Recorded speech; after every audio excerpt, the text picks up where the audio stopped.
Hi everybody and welcome to a new episode of XSockets Unplugged.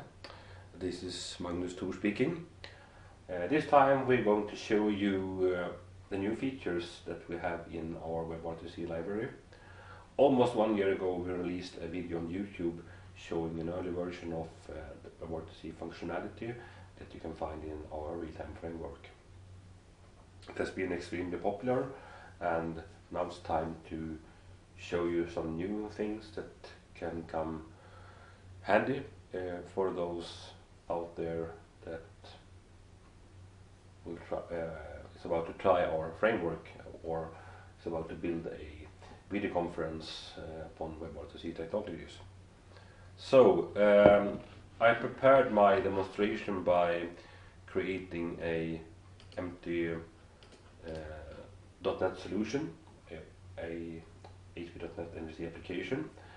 I just added a simple view. This view contains some JavaScript code, a reference to jQuery as you can see, a simple style sheet. And it also contains a text box and a div tag that is named messages. So first of all we are going to look at the data channels API found in XSockets WebRTC libraries. But first of all we need to add XSockets to our solution, and I'm currently having a cold, so I'll be probably coughing a lot during my session, so I hope you have understanding for that.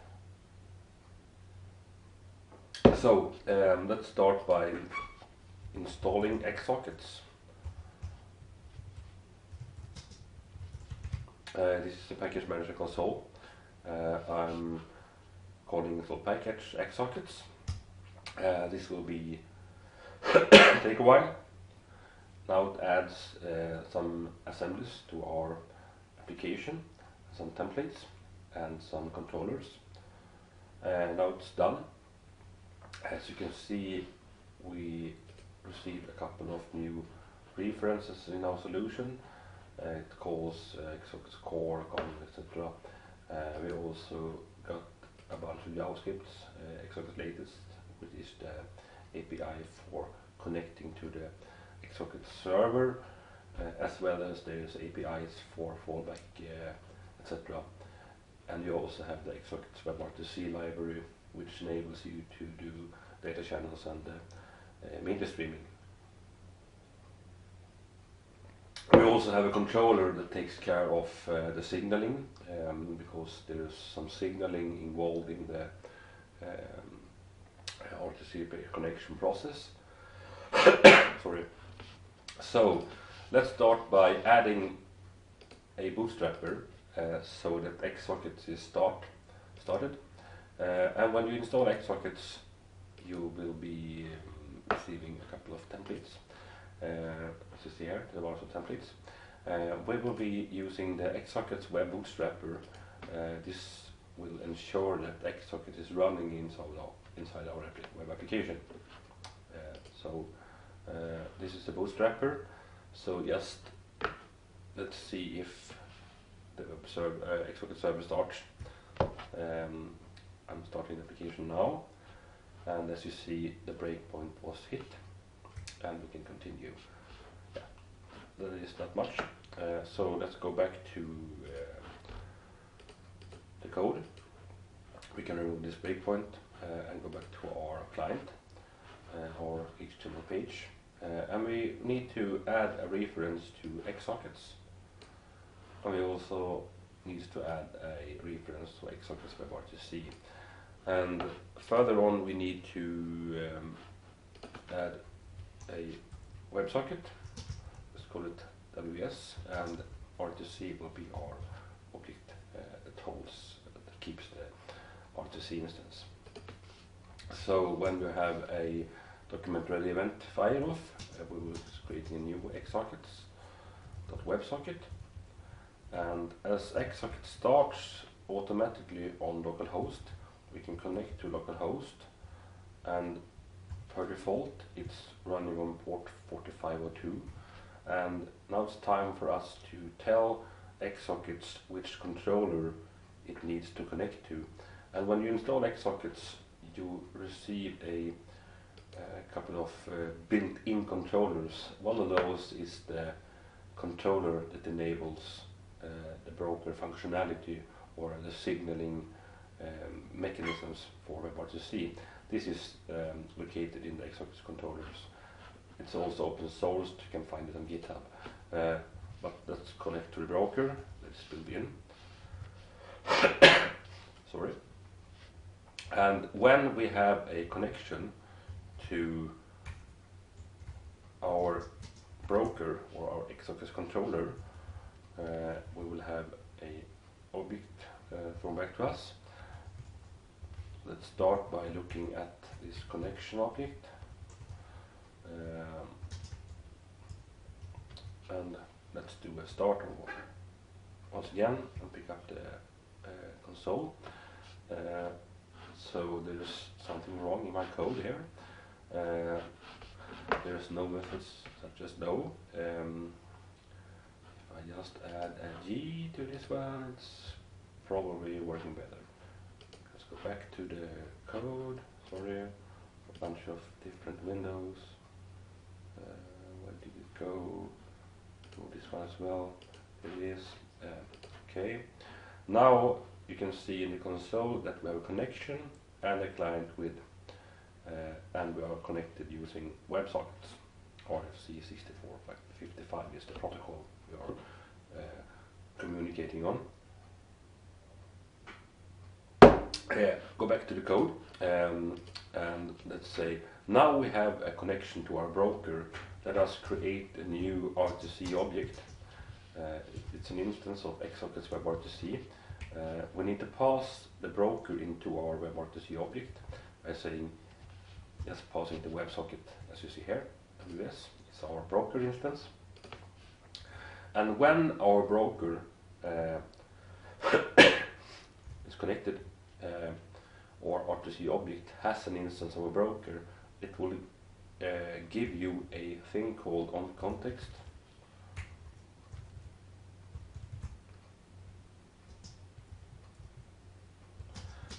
OnContext created is thrown by the broker. When you connect to the broker with an RTC object, it will give you a context that's sort of a token or session or phone number if you want to use the term. Let's see how it looks like. CTX is my ID. CTX, sorry.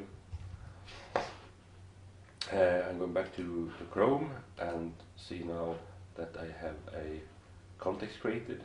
It's output in the console. This is my context. I can keep this one, just copy it, because when I do a refresh, I will have a new connection to the broker and a new context. This context can be shared with other connections. So if we remove these windows or tabs and pull this one to the left, and open a new window and just opens a new browser, you can see that those context differs between those different clients. Each time I reload, the broker gives me a new context and also a new pair ID if you look at those. So I can collapse this window, close it, go back to our code. So those contexts are negotiated using WebSocket or whatever you want, and when you are switching or changing a context to one of those known contexts that you have been sharing in some way, but we will be using a static context.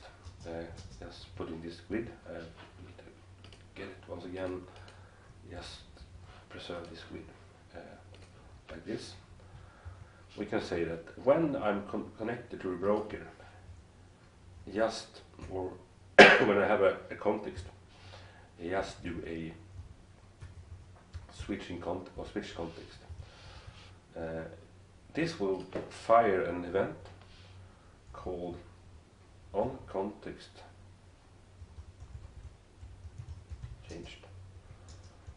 Let's have a look. Let's see how a change of context looks like. Change of context and change, and go back to Chrome and do a refresh. There is no such thing because I'm calling current context. This was changed context. That was my ID. You need to call change context, not current context. Current context will give you the actual context at the moment.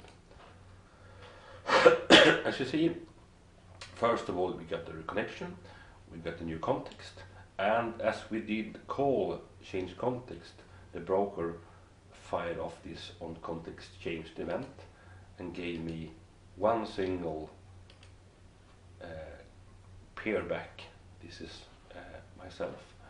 So if we copy this one and open a new window and open the console and connects to the web page, it will fire a new on context changed event. This time it will include two different pair connections.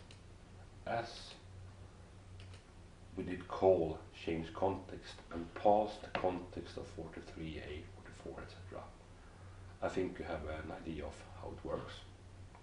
So that's the first step we need to take. We need to build a chat. This chat has a method called showMessage, which will just add a new paragraph tag with a string to the div tag name messages. And as you see, I have an event handler here that says on key app. Just call showMessage and add the text to the text box. You can have a look as well. Say hello. And of course, there is no negotiation or communication between those two clients at the moment. So we need to add a data channel to our pair connection. And by saying create a new object named DC. Sorry. This will have some water. Sorry. Yeah. Let's create a new data channel calling xsockets.data channel. Let's call the data channel for instant message IM. This will create a new channel. On a channel, you can subscribe to a certain topic, exactly as you do in XSockets when you're using our publish and subscribe pattern up on the WebSocket or whatever protocol you choose to use. And our topic will be chat message. And when it's invoked, when we receive something on this topic, we will have some data like this. We can say console.log chat message and show me the data in the console. So we're now creating a new data channel called instant message or IM. We are subscribing to the topic of chat message and we are choose to view the data in the console. We also need to add this data channel to our RTC object or our pair connection by saying add data channel DC. You can also pass a few constraints to the data channel. You can also do this by passing some settings to the data channel itself. So now we have a data channel created. Then we can say, okay, when we have an open data channel, we can see for the state, what state,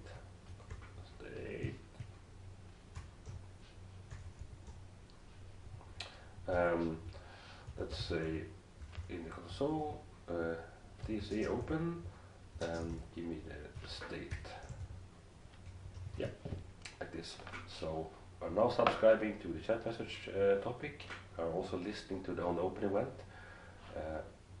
of the data channel. We can go back to Chrome and we can reload this page. As you see, there's a change of context as mentioned before, and go back to a new user. I'm now using Mr. Party. Bring up the console and do a refresh.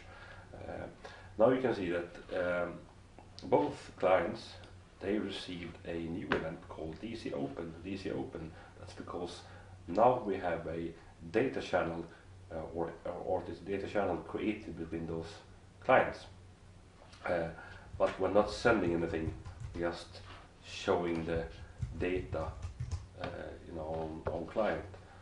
So let's go back to our client and say, okay, when we are hitting a new line in our client, call the data channel publish method, and the topic was chat message, and we need to pass a JSON object, and let's say is our property, and we are calling that dot value, which is a reference to the text box itself. So now publishing on the data channel. So let's go back to the client and say hello. Nothing happens.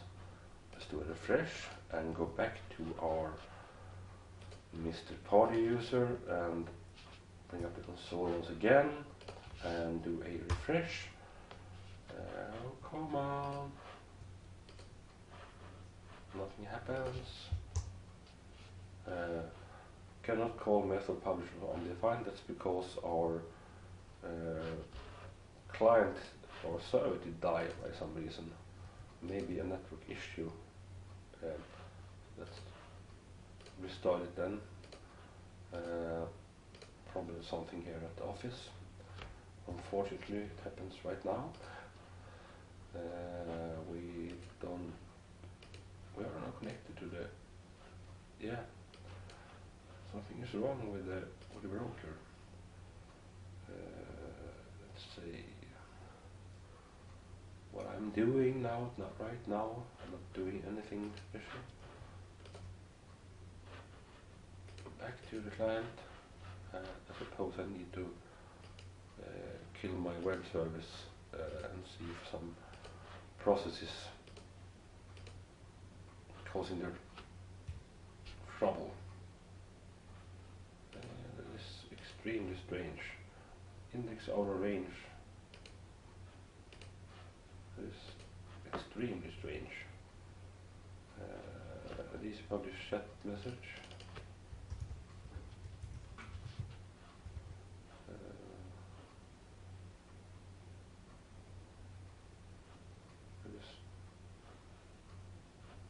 Extremely strange. Let's skip the context change call.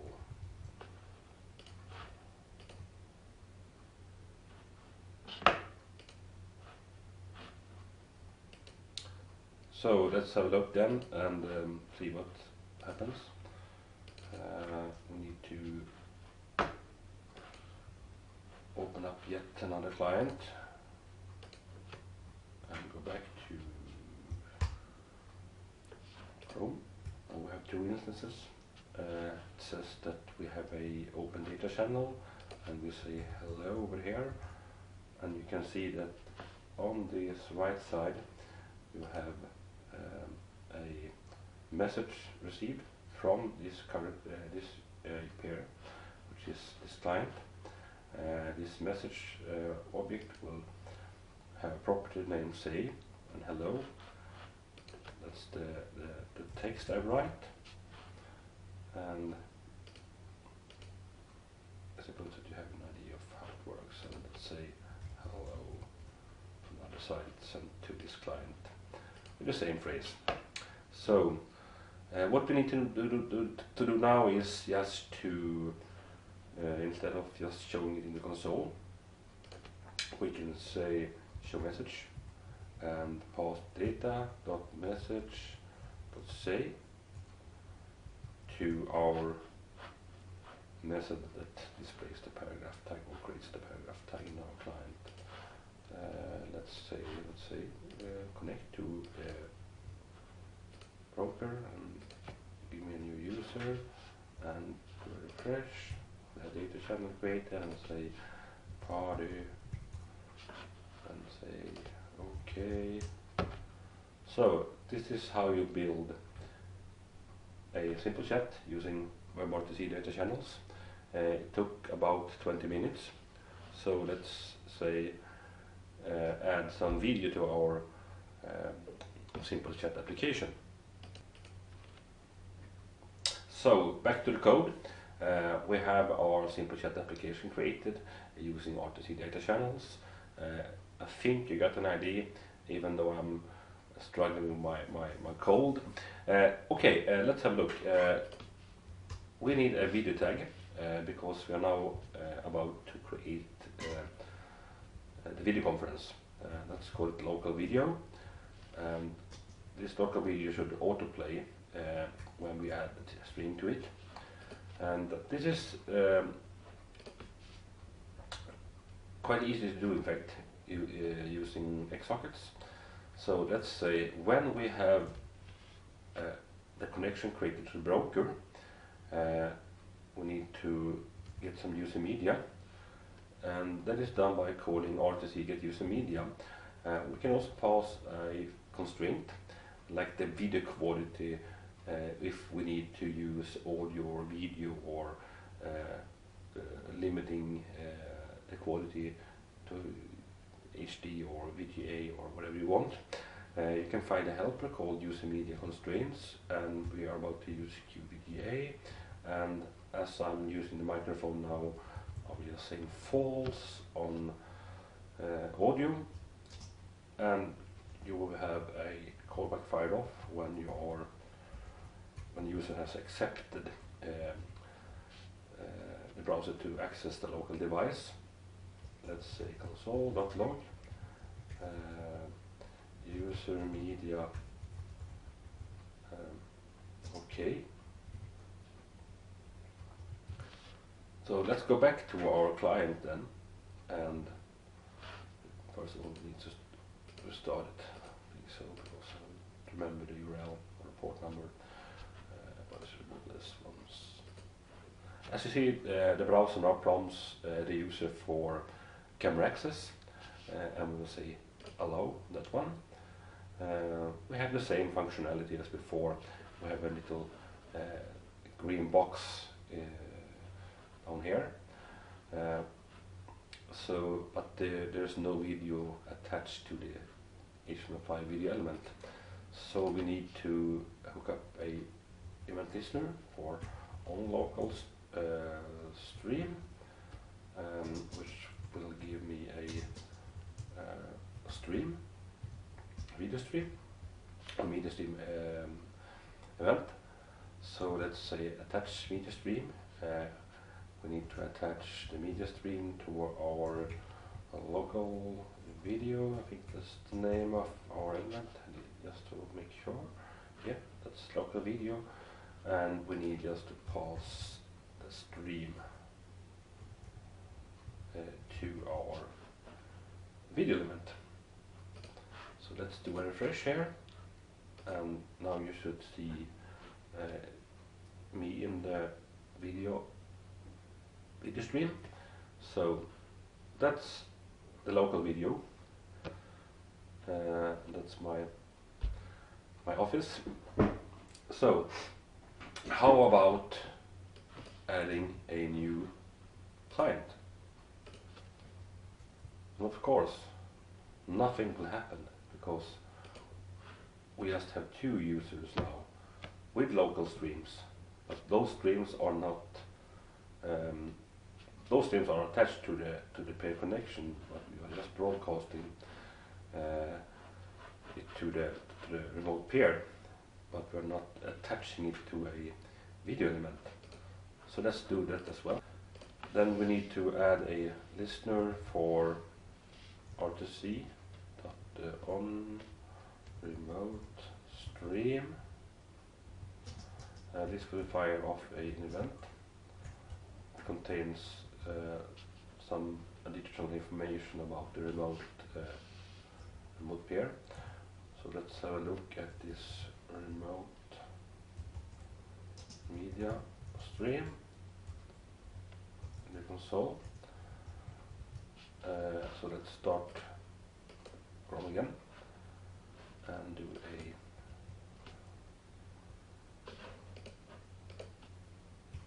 open the console to ensure that Chrome doesn't cache our JavaScript, and do a proper refresh. There's the media stream. It says user media OK, and as you see, the change of context occurred after we accepted the camera to be accessed. I'm opening a new user using Mr. Superhero, and let's do it like this. I'm using the same page and do a control refresh to ensure that nothing is cached from the old stuff, and it looks like something is wrong. Allow once again, yeah, need to do a new refresh. As you see, this client received a remote media stream. That's that client, and this pair also received a remote stream event. So, but those are not attached to the DOM, or there is no video element playing back the elements at all. So let's go back to our client and say, when we have a new media stream, we need to create a new video. I'm using jQuery now, and push the attributes that, let's say, is autoplay to autoplay like this, and we can also say append to remote videos, and there's an element that doesn't exist yet, so we need to add it to our DOM. Let's call it remote videos.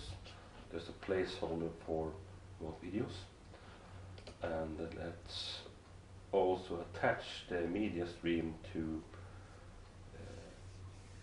our newly created video element by saying attach media stream to do it the simple way using jQuery to get a proper reference, and call it event stream, which is a property. We can go back to Chrome and have a look at that instance. We're not calling event.stream, which is the media stream object of our event. So I'm now saving my page and going back to Chrome, doing control refresh, and I now have a local stream, and I go back or copy the URL, opening Superhero once again, and going here. Hopefully I'm able to do a refresh and say allow. Would not give me anything. Now it gives me something, yeah. I need to do a refresh. So now I have the local video here, local video, and this is remote video. So if we copy this URL once again and goes back to Mr. Party is open already using this Ninja guy, and we can make it a little bit smaller and refresh here just to make sure that nothing is cached. We have 2 videos in each window. That's because there are now 3 participants in this conversation or meeting. So that's quite a simple way of showing you guys how to use XSockets to build a simple video conference, and of course the functionality with data channel and the instant messaging functionality is preserved. So by just prompting for user media and changing the context after the user accepts the camera access, and attaching a listener for on local stream, and attaching that stream to a local video element, which plays back automatically, and by also just listening to on remote stream and creating a new video element for each of those peer connections that connects to our application. This is quite simple, quite a messy demonstration, or quite a messy guide. I hope that you enjoyed it, and stay tuned for more news and updates from us in the team.